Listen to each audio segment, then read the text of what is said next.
It is the decisive arm of the modern battlefield, artillery. And in the Second World War, no army on earth was more obsessed with the power of artillery than the United States Army. But a powerful cannon is useless if it can't keep up with the battle. As the German Blitzkrieg proved, the new way of war was speed. The German answer to this problem was the self-propelled gun, machines like the Vespe or Wasp. They took their existing and often obsolete tank chassis, mounted a field howitzer on top, and created a mobile artillery piece that could keep pace with the panzers. It was a clever, cost-effective, and deadly solution. The American answer was not just a gun on a chassis. It was a complete, purpose-built weapon system, the M7 Priest. It was bigger, more heavily armed, and designed from the ground up for the American doctrine of overwhelming, unstoppable firepower. It was so effective, so reliable, and so beloved that it became the standard self-propelled gun for the entire Allied war effort. This is the story of two approaches to mobile artillery and why the American masterpiece dominated the battlefield. The Leichtfeld-Haubitz 18 of Fahrgestell-Panzerwagen II, better known as the Vespa, was a weapon born of desperation and ingenuity on the brutal Eastern Front.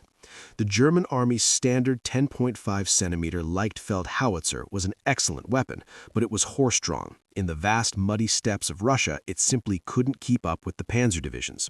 The solution proposed in 1942 was brilliantly simple. The Panzer II light tank was, by this point in the war, completely useless as a combat tank, so German engineers took the Panzer II AUSF chassis, removed the turret, moved the engine forward to the middle of the vehicle, and built a thin, open-topped armored box at the rear to house the 10.5-centimeter howitzer. It was a cost-effective way to get a mobile gun to the front quickly, recycling an obsolete chassis. But it was a machine of compromises. It was small, cramped for its 5-man crew, carried a very limited amount of ammunition, and its armor was paper-thin. It was a good solution, but it was a stopgap. The American M7 Priest, by contrast, was a purpose-built weapon system born from the U.S. Army's doctrine of total mechanization. As early as 1941, the Armored Force Board knew they needed a powerful, reliable, self-propelled howitzer to equip their new armored divisions. After a brief experiment with a prototype on a light tank chassis, the designers made a critical and war-winning decision. They would base their new vehicle, the T-32, on the chassis of the M3 Lee medium tank. This meant the M7, as it would be standardized in 1942, shared the same powerful Continental radial engine and rugged, reliable suspension as a frontline battle tank.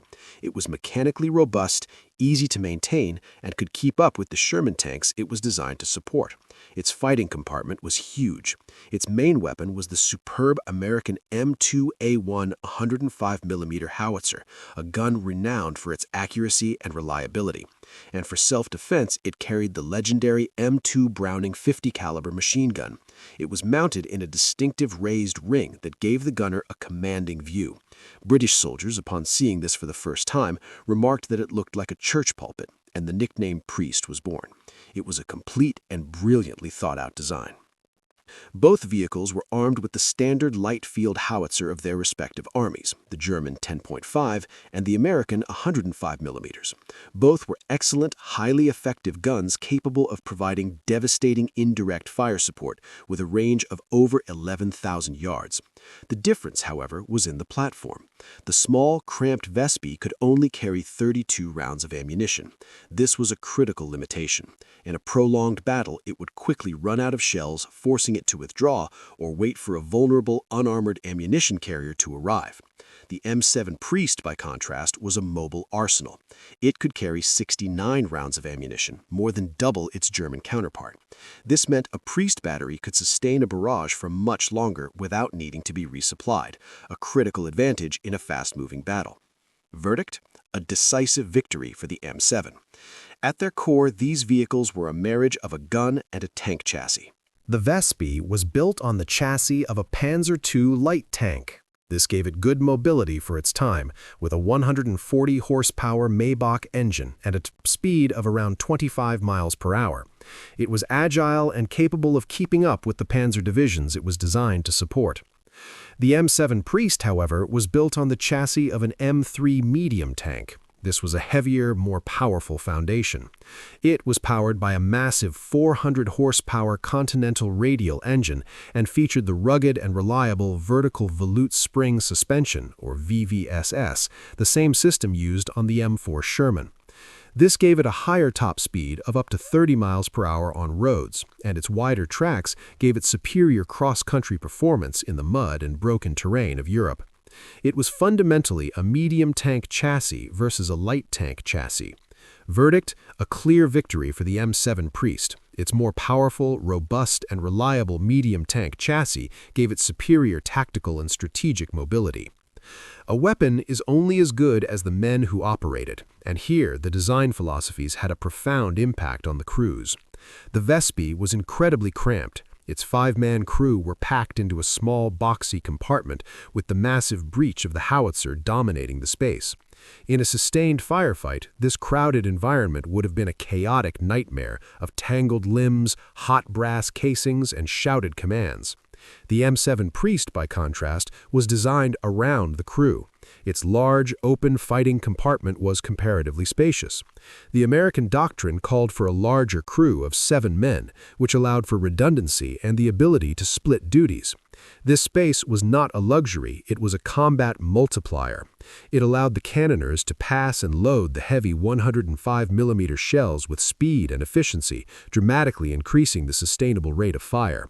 The famous war correspondent Ernie Pyle, who spent significant time with Priest crews, noted their incredible teamwork, a direct result of a design that gave them the room to do their jobs properly. Verdict: a decisive victory for the M7 Priest. Both the Vespe and the Priest were open-topped vehicles, making their crews highly vulnerable to air-bursting artillery. However, the Priest's design gave it a significant edge in protection.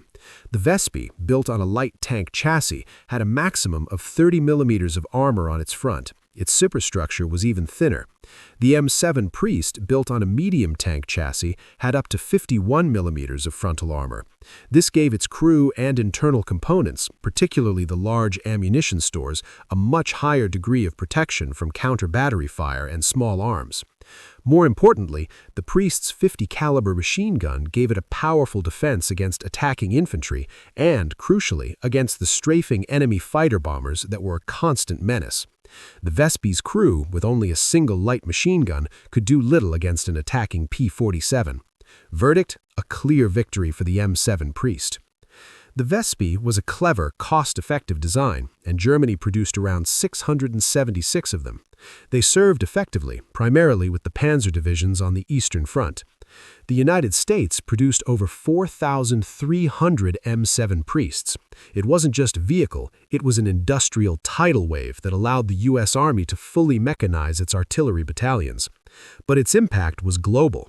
Under Lend-Lease, the Priest became the standard self-propelled gun for the British 8th Army in North Africa, where it played a decisive role at the Second Battle of El Alamein. The British loved the vehicle, but had one major complaint.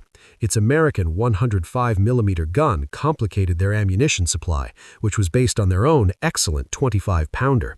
This led them to create their own version, the Sexton. But the Priest was the vehicle that set the standard and proved the concept of a fully mechanized, hard-hitting artillery force for all the Western Allies. Verdict: a crushing strategic victory for the M7 Priest. The German Vespe was a brilliant piece of battlefield improvisation. It was a smart, cost-effective solution that gave the German army a mobile artillery piece when they desperately needed one. It was a weapon born of scarcity. But the M7 Priest was a weapon born of abundance and foresight. It was a masterpiece of industrial design and clear, focused doctrine. It was more survivable, carried more ammunition, and was built on a more reliable and powerful chassis. It was designed from the start to be the backbone of a modern, mobile, and unstoppable artillery force. The Vespe was a clever stopgap. The M7 Priest was a war-winning weapons system. It was the chariot that allowed American and Allied artillery to dominate every front, from the deserts of Africa to the heart of Germany. What do you think is the most underrated but essential support vehicle of World War II? Let us know in the comments below. And for more deep dives into the machines of war, be sure to like, subscribe War Echoes, and hit the notification bell.